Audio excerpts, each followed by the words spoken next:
大家好啊！歡迎嚟到雲端命理研究所嘅 podcast，我係小雲。唔知大家平時有冇喺社交媒體度見過我哋呢？我哋取名為雲端，係想喺網絡上建立一個無邊界、隨時隨地都可以入嚟嘅研究室。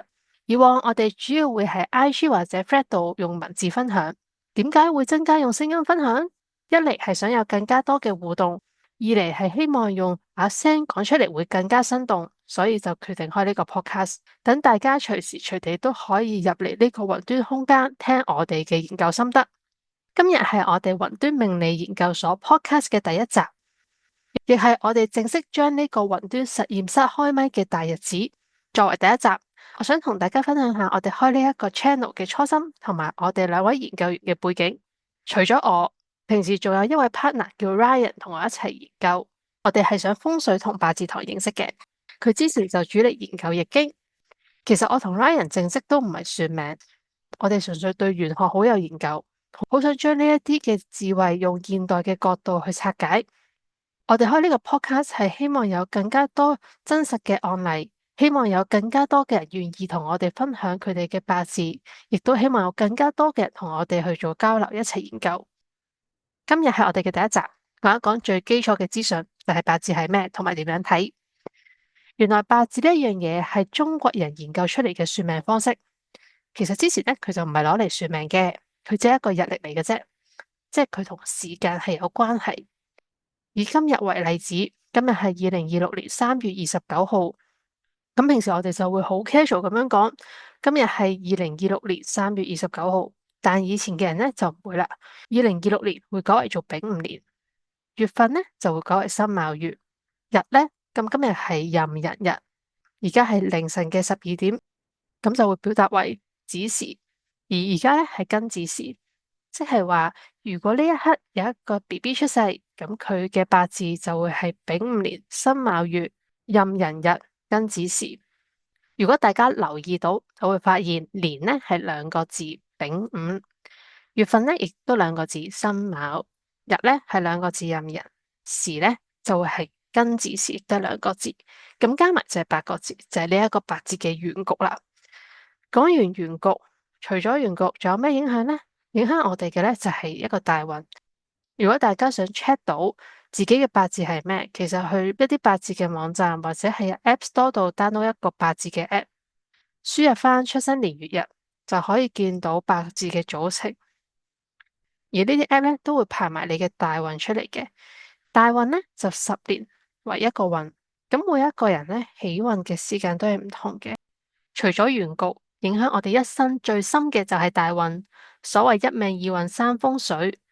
如果話八字原局係你部車，咁大運就係你行緊嘅路。喺八字入邊，一個大運代表10年。我哋成日話10年人事幾翻身，其實喺命理嘅角度，每一個大運就好似一個10年嘅課題。當你轉向新嘅大運，你會發現你自己嘅價值觀、環境，甚至你身邊嘅人都會出現明顯轉變。例如有啲大運叫你學習孤獨同成長，有啲可能叫你衝刺事業。所以大運嘅轉變往往預示住人生新階段嘅開始。我自己都分享少少個人經歷。我而家行緊偏印運，印即係新我之物，例如讀書學習。正印可以解為常規課程，而偏印可以理解為冷門知識。玄學八字可以係其中一樣。我自己喺踏入偏印運嘅時候，先至對玄學有興趣。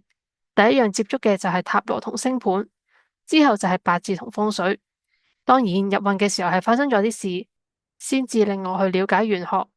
所以轉運嗰2-3年，多數都會有啲事發生，引導要去行你要行嘅路。大運既然係人生道路，就會有平坦嘅高速，亦都會有崎嶇嘅山路。10年一個運，好同差嘅分別可以好大。行好運嘅時候，好似順風行船，做咩都容易事半功倍。行差運嘅時候，就好似喺泥濘行路，付出好多，但收穫未必成正比。所以了解自己行緊咩運，唔係宿命論，而係要學習進退有道。好運嘅時候全力衝刺，差運嘅時候就靜修增值。呢個亦都係師傅成日同我哋講，點解要去學八字，或者去揾師傅睇八字。如果有興趣算命嘅朋友，或者中意人生比較多規劃，中意知道人生未來會係點樣行。我個人建議，如果經濟上許可，大家先睇一生，知道自己嘅強項弱項，又或者自己嘅命適合啲咩，之後先至每10年去睇，知道幾時轉運，邊個運好，邊個運差，最後先至去睇每一年嘅運程。睇完大運，下一步就係講流年啦。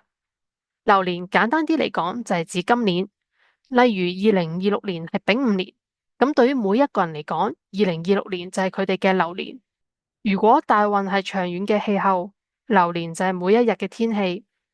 氣候決定你呢10年整體係咪溫暖，但天氣就會決定今日係咪打風，所以大家要留意，就算你行緊10年嘅好運，都唔代表每一年都一帆風順，呢一點好重要。如果你大運好，但撞正某一年流年同你嘅原局大運有衝突，嗰年你都要特別小心。就好似你揸住架法拉利行緊高速公路，但突然遇到狂風暴雨，如果你唔收慢車速，一樣會出事。相反，如果你大運一般，但流年好，嗰年就會係你辛苦之中嘅小確幸或者轉機。所以睇八字要睇大運同流年一齊結合，先至夠精準。聽完呢一集，希望大家對八字原局、大運同流年有初步嘅概念。下一集會有我同 Ryan 分享天干特性，記得留意啦。我哋下次見，拜拜。